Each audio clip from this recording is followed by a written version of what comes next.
யாருக்கு அது அவங்க கிட்ட கேட்கணுங்க, என்கிட்ட கேட்ட இல்ல இல்ல இல்ல கேப்டனுக்கு வந்து ஒரு பக்கபலமா இருந்தாரு. இப்ப வந்து விஜய்க்கு அவர் போயிருக்காரு.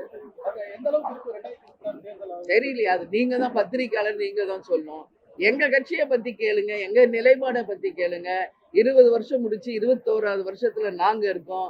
எங்க நிலைப்பாடை நீங்க கேட்டா நான் பதில் சொல்வேன். அவங்க கட்சியை பத்தி அவங்க நிலைப்பாடு பத்தி என்கிட்ட நீங்க கேட்க கூடாது. இது அவங்க பிரஸ் மீட்ல அவங்க கிட்ட கேட்கணும். எதுங்க? யாருங்க?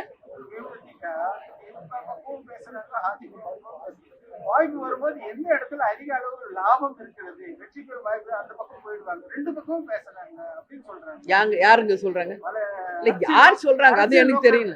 யாரு அந்த அரசியல் நோக்கர்கள் யாருங்க சொல்லுங்க, அது எனக்கு தெரியணும்ல. டிவில வந்து உட்கார்ந்துட்டு நிறைய பேர் வந்து அது சொல்றாங்க. கடந்த எலெக்ஷன்ல அதுக்கு முந்தின எலெக்ஷன் துரைமுருகன் ஒரு இஷ்யூ எங்களோட பேசுறாங்க, அவங்களோட பேசுறாங்க. இதெல்லாம் முடிஞ்ச கதைங்க. இப்ப 2026 மட்டும் நீங்க பேசுங்க. நடக்க போகும் தேர்தலை பற்றி மட்டும் நீங்க கேட்கணும்.